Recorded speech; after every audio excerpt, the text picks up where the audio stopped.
ছুটির দিনের দুপুরে এরকম কম মশলার চিকেন কষা হলে আর কিচ্ছুই চাই না।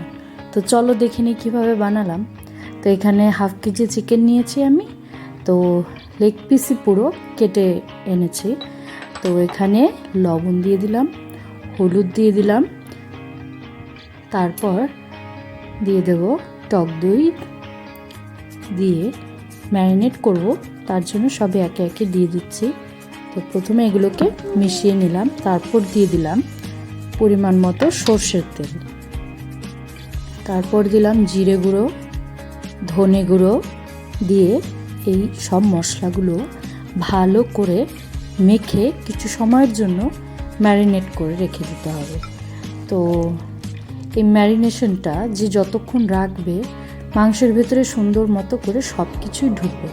তো বাকি পাশাপাশি এখানে সব রেডি করে নিয়েছি। পেঁয়াজ কুচো, আলু, রসুন, গোটা রসুন একটু নিয়েছি পেস্টের জন্য, আর আদা থেতো করে কুচি করে। তো এই সবগুলো পেস্ট করে নেব, দিয়ে দিলাম মিক্সির বাটিতে।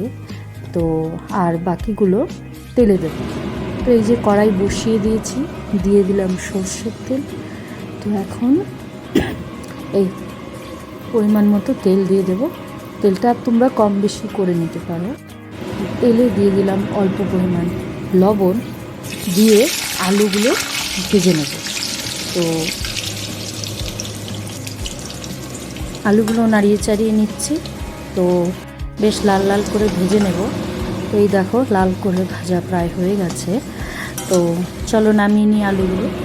এই বাকি তেলের মধ্যে জিরে, শুকনো লঙ্কা আর তেজপাতা ফোড়নে দিয়ে দিলাম।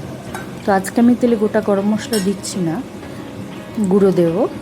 তো এরপর দিয়ে দিলাম কুচো করে রাখা পেঁয়াজটা। এই যে পেঁয়াজগুলো ভাজা হচ্ছে, দিয়ে দিলাম গোটা রসুন যেটা দিয়েছিলাম, সেটা একটু ভাজা হয়ে যাবে, এর জন্য পেঁয়াজের সঙ্গে দিয়ে দিলাম। তো এরপরে সেই ম্যারিনেট করে রাখা মাংসটা ঢেলে দিলাম। তো সেটাকে ভেজে থেকে অল্প সময় নাড়িয়ে নেব। তো এই যে একটু মিক্স করে নিয়ে তো এটাকে কিছু সময়ের জন্য ঢেকে দেব। তো এই যে জল অল্প বেরিয়ে এসছে, দিয়ে দিলাম শুকনো লঙ্কা গুঁড়ো, যেটা আমার ঘরেই তৈরি করে রাখা। তো এটা দিয়ে দিলাম, একটু কালারটাও ভালো আসবে। কাঁচা লঙ্কা পেস্টে দিয়েছি, সেটা দেখানো হয়নি। তো বাকি এখন এটাকে নাড়িয়ে মিক্স করে নিয়েছি, আবার কিছু সময় ঢেকে রান্না করে নেব। এই তো কিছু সময় পর আলুগুলোও দিয়েছি।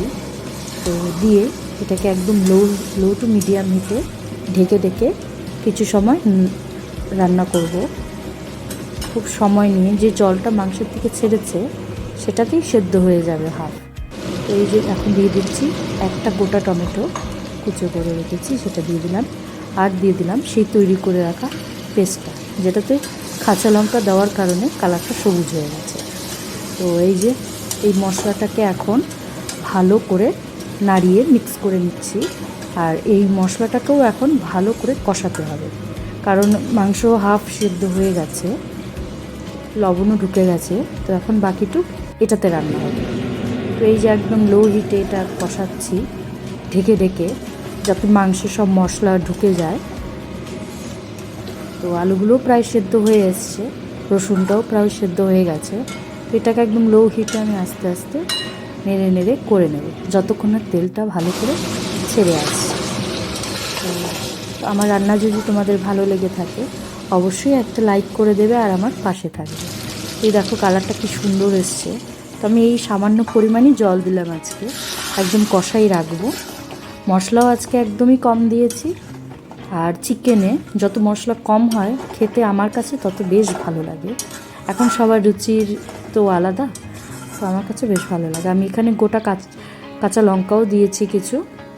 তো এই যে তেলটা বেরিয়ে এসছে, দিয়ে দিলাম কিছু পরিমাণ ধনেপাতা কুচি, দিয়ে অল্প নাড়িয়ে নামিয়ে নিলেই তৈরি। তোমরা ফ্রাইড রাইস, গরম গরম ভাত যে কোনো কিছুর সঙ্গেই পরিবেশন করতে পারো। তো আমার ছিল আজকে গরম গরম ভাত। ছুটির দিনে এরকম চিকেন কষা হলে আর কি চাই বলো। তো এই যে নামিয়ে নিয়েছি, ঝোলটাও একটু টেনে গেছে, একদম কষা কষা করে নামিয়েছি। কেমন লাগছে দেখতে অবশ্যই কমেন্ট করে জানাবে।